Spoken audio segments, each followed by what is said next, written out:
pleased to welcome Jack Jablonski to the TEDxMinneapolis stage, as well as this red dot, where Jack's story of leading a determined and purposeful life is certainly an idea worth spreading within this unique interview format.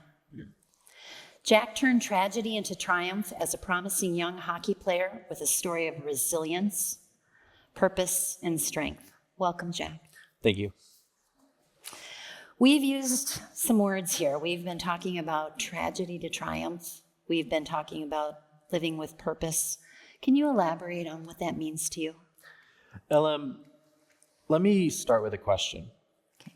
Has life ever hit you so hard that you feel like you might not be able to get up? You feel immobile. You go through an event that shakes you to your core, and it makes you question everything. This happened to me, literally. In 2011, I suffered a spinal cord injury in 2 places and realized I couldn't get up.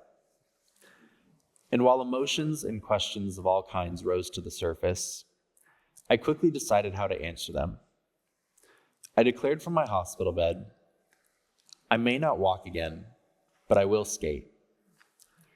So by living that declaration, I've had to be resilient, competitive, and I've had to learn how to live a purposeful life. What I realized was there's a formula to moving forward while paralyzed. I know who I am. I understand my injury, but I don't accept it.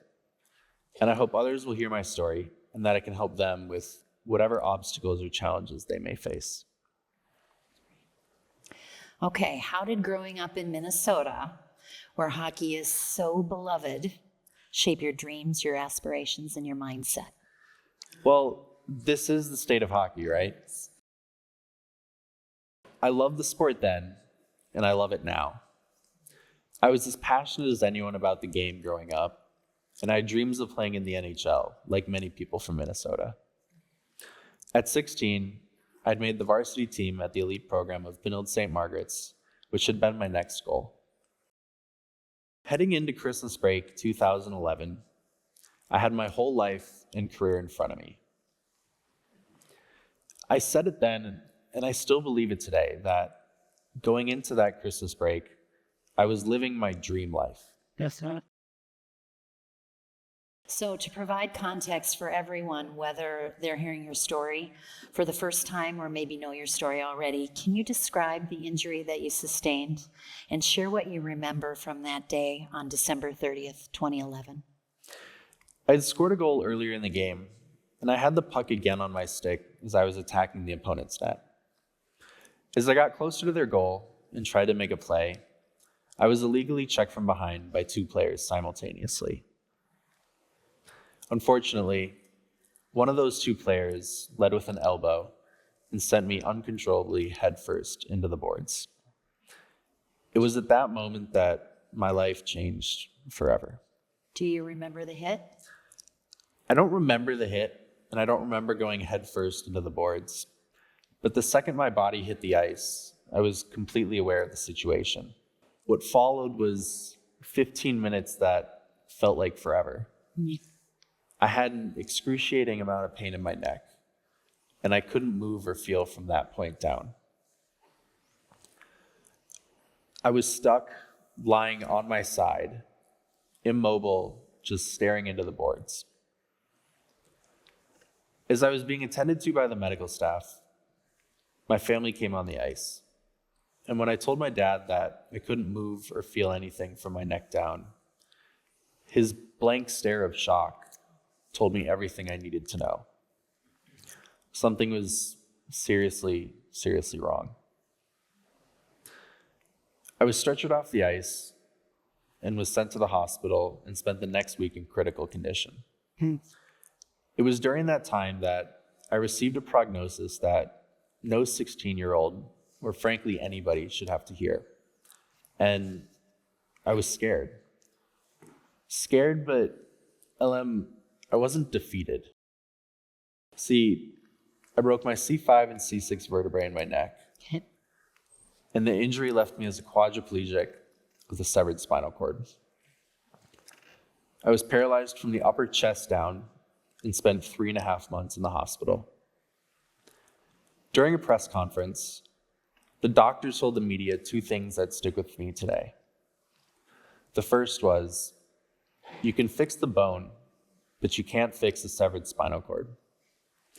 And the second was that I likely wouldn't be able to move the left side of my body, and I'd be lucky just to bend my right arm. It didn't sit well with me, and it pissed me off. Yeah. So just a few days later, my younger brother stood by my bedside, and like old times, I was able to get up the strength and hit him with my arm. And it felt great. That's awesome. Yeah, that's awesome. Brothers.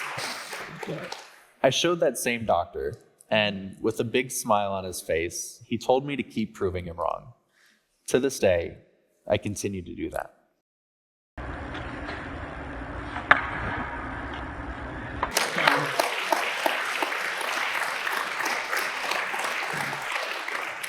What a great moment. Let's talk about mindset. What's a key decision or decisions that you might have made earlier in your recovery? What was pivotal to your mindset? What thoughts or attitudes helped you stay positive and motivated? And I'm sure that there were negative thoughts that came from the start. How did you overcome these? I may have broken my neck, but early in my hospital stay, I decided I wasn't going to allow the injury to break me. As an athlete, you're always striving for more, chasing that next goal, both literally and figuratively in my case. It's when you feel like you've done enough that you become complacent, allowing others the opportunity to pass you up. You don't want to miss the opportunities you're given in life because you don't know when you're going to get them again. I carried that mindset with me past my playing days and into my rehab and outlook on life. I loved to win, but absolutely hated to lose. So why couldn't I carry that same determination with me and use it against the physical and mental battles I had in front of me? Understand the obstacle and figure out what it takes to overcome it. I have a tattoo on my arm, and it's a quote that I live by. It says, "I understand my injury. I don't accept it." Listen, I live this life every single day, and it's not a life I would wish upon my worst enemy. But I'm simply not going to allow the injury to dictate what I can and can't do in life. It's great. In interviews, you have said, "I may never walk again, but I will skate again." Can you share the thinking behind setting the goal to skate again, even knowing you might not walk? What motivates you to pursue this skating thing? I didn't get to finish what I started. I wanted so much more for myself and for my career. But in many senses, to skate in hockey is to move forward. I proverbially laced up my skates, and I skated by graduating with my high school class on time, despite missing 7 months due to rehab and recovery. I skated by earning a scholarship to the University of Southern California, and I skated by moving to Los Angeles by myself as a teenager in a wheelchair. Yeah.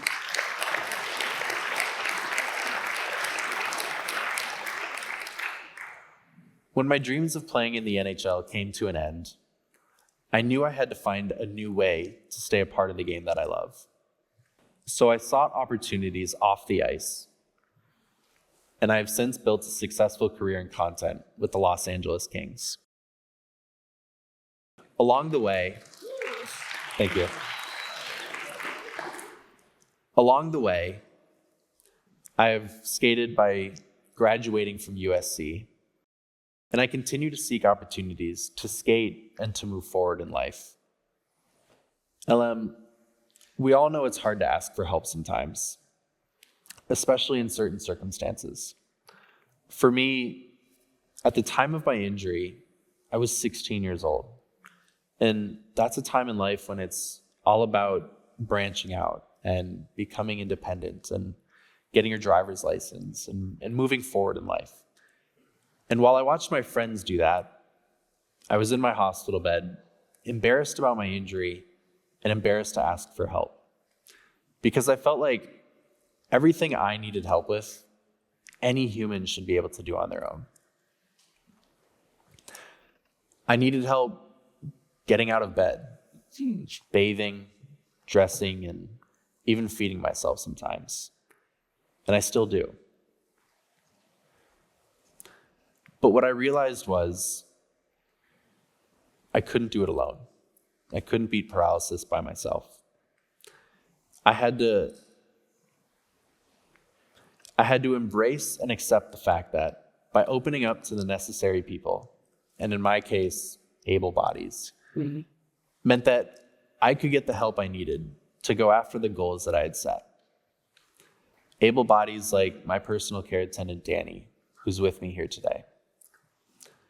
Being vulnerable isn't easy, but being vulnerable enough to ask for help is actually a sign of strength and not weakness, because it allows you the opportunity to get the help that you need to overcome whatever obstacles may be in your way.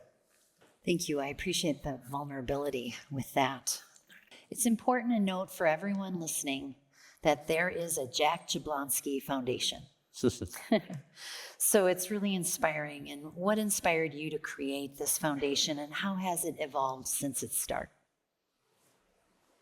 It's important for me to say I understand the significance and the severity of my injury, but refusing to accept it fuels me. The amazing support that followed in the days after my injury overwhelms me in the most positive ways, and I was very fortunate. I saw a community come together. That inspired myself and those around me to want to make a difference and establish a foundation that raises money for spinal cord injury research. And on the 1-year anniversary of my injury, December 30th, 2012, we created the Jack Jablonski Foundation.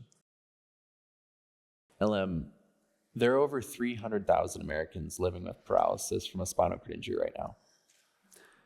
At this rate, someone suffers a spinal cord injury every 29 minutes. Our foundation's goal is to advance the life-changing treatments and get them into the hands of everyone living with a spinal cord injury.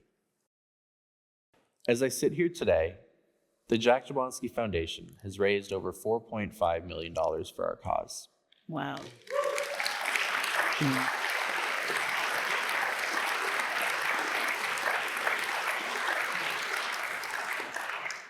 We have funded 2 studies as of late that have shown great promise. A study in epidural stimulation for paraplegics to help them get out of their chairs, and a project for quadriplegics like myself, focused on upper limb function and bladder function. We want to be able to bring treatments to help everybody that lives with a spinal cord injury, and we want to improve the quality of lives for everyone every day. If you could, what would you tell your 16-year-old self? I'd tell him, your life is about to take a very difficult and unexpected route. Well, A route very far from where you'd hope it'd go. And it will suck. It will really, really suck. It'll leave you with a lot of questions, many that start with why. And you'll feel alone and distanced from people at times. But in the end, you will serve others by doing what you do best. Fighting, being stubborn, and refusing to lose. And really, I feel immense gratitude, and it may sound odd, LM, but an appreciation for the journey I've been on. what? I'll never forget the hard times and the obstacles that I've had to overcome, and I still get upset and angry at times for obvious reasons, but I'm extremely proud of the 16-year-old that dealt with what he had to and his resilience. I'm proud of what he accomplished, and I'm proud of what he's become. A big lesson that I've learned in the last almost 13 years since my injury is that resilience and strength don't just come from winning and achieving goals, but it also comes in the form of how you handle yourself in tough situations. Staying positive, asking help when necessary, and staying focused on your goals, even when the going gets tough. The measure of me as a man lies in knowing I am strong, understanding who I am, and being proud of who I have become throughout this journey. Wow. Thank you for that. I want to express my gratitude and my admiration to you, Jack. You are an impressive, resilient, strong man of high character. Thank you for sharing your story and for being so authentic. Your purposeful life is truly inspiring. Thank you. Let's hear it for Jack.